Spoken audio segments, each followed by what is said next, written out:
अस्सलाम वालेकुम स्टूडेंट्स। आज हम अपना सेकंड लेक्चर स्टार्ट करने जा रहे हैं जिसमें हम mathematical method by SM. Yusuf chapter number 11 जो कि लैपलास ट्रांसफॉर्म से रिलेटेड है उसकी कुछ प्रॉपर्टीज़ को डिस्कस करेंगे। इससे पहले लेक्चर नंबर 1 में यानी कि जो फर्स्ट लेक्चर था उसमें हमने इसकी डेफिनेशन को देखा था कि लैपलास ट्रांसफॉर्म क्या होता है और इससे रिलेटेड कुछ फार्मूलाज़ को हमने डिस्कस किया था जो कि बहुत इंपॉर्टेंट है।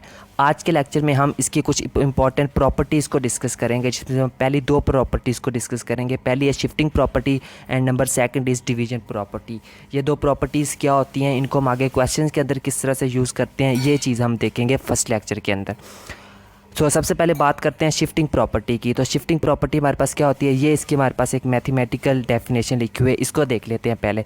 If f of t is equal to f bar of s, mean इसका क्या मतलब है कि एफ ऑफ टी हमारे पास कोई भी एक फंक्शन दिया हुआ है और एफ बार एस इसका हमारे पास सॉल्यूशन है। ठीक है, तो यानी कि कोई भी फंक्शन दिया होगा उसका हमने एक सबसे पहले हमने उसका लैपलास ट्रांसफॉर्म ले लेना है। ठीक है, तो उसके बाद शिफ्टिंग प्रॉपर्टी हम यूज़ करेंगे कुछ इस टाइप के क्वेश्चन के ऊपर, यानी कि then Laplace transform of e raise to power a t multiply by f of t. अब ये किसके बराबर होगा, f bar into s minus a. क्या मतलब है इस क्वेश्चन का, मतलब कि जहाँ पर हमें क्वेश्चन इस टाइप के मिलेंगे यानी कि एक्सपोनेंशियल फंक्शन के साथ कोई भी एक फंक्शन मल्टीप्लाई हो रहा तब हम यूज़ करेंगे शिफ्टिंग प्रॉपर्टी का। और शिफ्टिंग प्रॉपर्टी के मुताबिक इसका सोल्यूशन किसके बराबर होगा, एफ इंटू एस माइनस ए।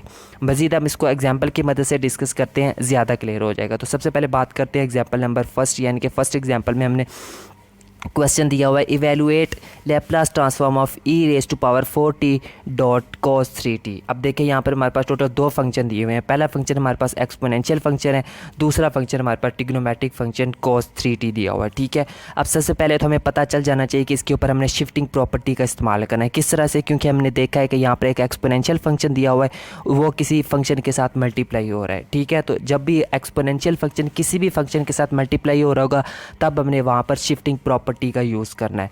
शिफ्टिंग प्रॉपर्टी का यूज़ करने से पहले हमारे पास ये जो फंक्शन मल्टीप्लायर उसका हमने लैपलास ट्रांसफॉर्म फाइंड कर लेना होता है इस तरह से। ठीक है, तो सबसे पहले हम cos 3t का लैपलास ट्रांसफॉर्म फाइंड कर लेंगे, तो जो कि हमारे पास ये दिया है इसका फार्मूला ओपन करेंगे तो वो आ जाएगा s over S square plus 3 square और ये बराबर होगा s over S square plus 9, यानी कि ये वाली जो हमारे पास वैल्यू है ये वाली वैल्यू मिल गई हमें। ठीक है, उसके बाद हम कंप्लीट फंक्शन ले लेंगे जिसकी हमने वैल्यू फाइंड करनी थी, जो कि पता हमारे पास Laplace transform of e raise to power 4t dot cos 3t। अब हमें पता चल गया कि यहाँ पर एक्सपोनेंशियल फंक्शन के साथ एक cos 3t फंक्शन है वो मल्टीप्लाई हो रहा था, हम इसके ऊपर लगाएंगे शिफ्टिंग प्रॉपर्टी। सो हम लिखेंगे by using shifting property. Shifting property के मुताबिक ये जो cos 3t है इसका जो हमने लैपलास फाइंड किया होता है वहाँ पर जहाँ पर s आ रहा होगा उसमें से हमने माइनस a कर देना है। अब यहाँ पर a की जगह पे हमारे पास वैल्यू क्या है, 4 है, तो जब हम शिफ्टिंग प्रॉपर्टीज़ के ऊपर लगाएंगे तो इसका सोल्यूशन क्या आ जाएगा, s minus 4 divided by s minus 4 whole square plus 9। किस तरह से, क्योंकि देखिए यहाँ पर भी हमें s दिया हुआ है तो यहाँ से भी हमने s माइनस a कर लिया और नीचे यहाँ पर भी हमारे पास s दिया हुआ है, यहाँ पर भी हमारे पास s दिया हुआ है तो यहाँ से भी हमने s में से माइनस a कर लिया। ठीक है, तो इस तरह से हम यूज़ करेंगे शिफ्टिंग प्रॉपर्टी का। इसको एक और एग्जांपल की मदद से डिस्कस करते हैं। तो एग्जांपल नंबर 2 में उसने हमें क्वेश्चन दिया हुआ है evaluate Laplace transform of e raise to power 3t dot t raise to power 4, यानी कि यहाँ पर भी एक एक्सपोनेंशियल फंक्शन दिया हुआ और एक हमारे पास t फंक्शन दिया हुआ है। ठीक है, तो अब ऊपर वाले क्वेश्चन में ट्रिग्नोमेट्रिक था, यहाँ पर t वाला फंक्शन है, तो फंक्शन चेंज हो गया लेकिन एक साइड पर हमारे पास एक्सपोनेंशियल फंक्शन ही है।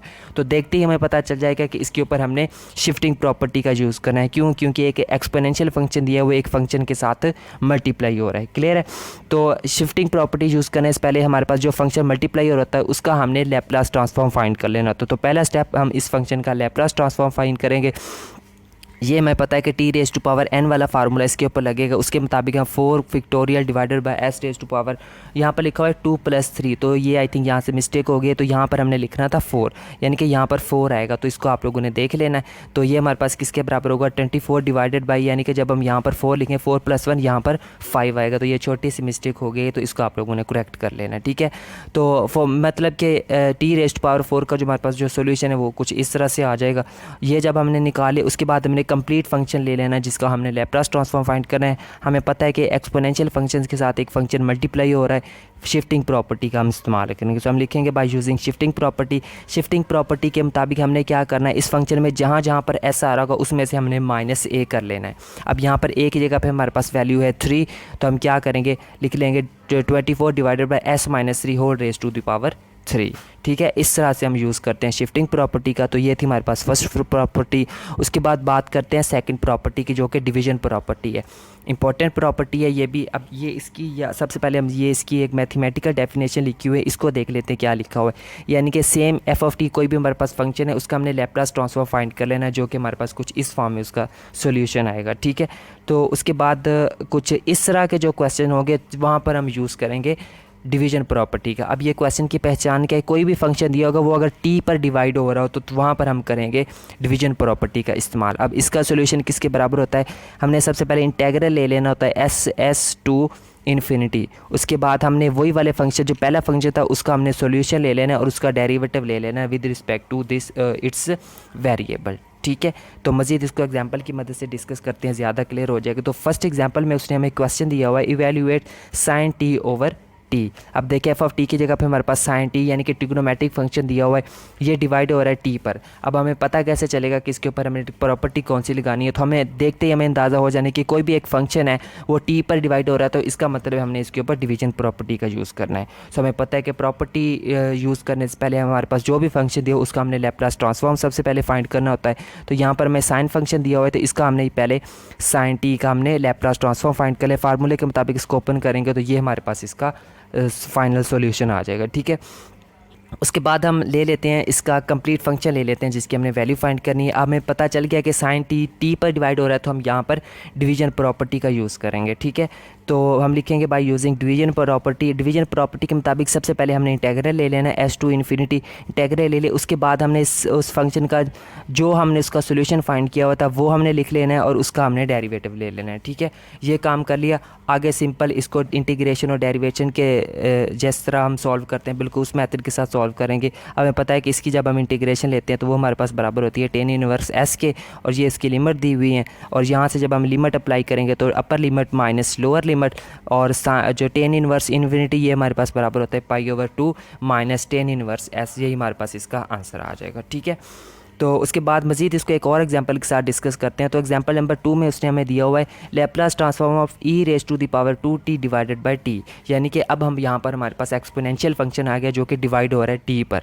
देखें गौर करें, यहाँ पर एक्सपोनेंशियल फंक्शन आ गया। ऊपर हमने प्रॉपर्टी नंबर 1 यानी कि शिफ्टिंग प्रॉपर्टी में भी हमने देखा वहाँ पर भी एक्सपोनेंशियल फंक्शन आ रहा था, लेकिन वहाँ पर एक्सपोनेंशियल फंक्शन के साथ कोई फंक्शन मल्टीप्लाई हो रहा था, तब हम यूज़ करते हैं शिफ्टिंग प्रॉपर्टी का। लेकिन यहाँ पर देखें एक्सपोनेंशियल फंक्शन पर एक टी फंक्शन है वो डिवाइड हो रहा है, तो यहाँ पर हम शिफ्टिंग प्रॉपर्टी यूज़ नहीं करेंगे क्योंकि डिवीजन हो रही है, तो हम यहाँ पर डिवीजन प्रॉपर्टी का यूज़ करेंगे। ठीक है, तो हमें पता है कि प्रॉपर्टी यूज़ करने से पहले हम जो हमारे पास ऊपर फंक्शन दिया हुआ होता है उसका हमने लैप्लास ट्रांसफॉर्म फाइंड करना होता है।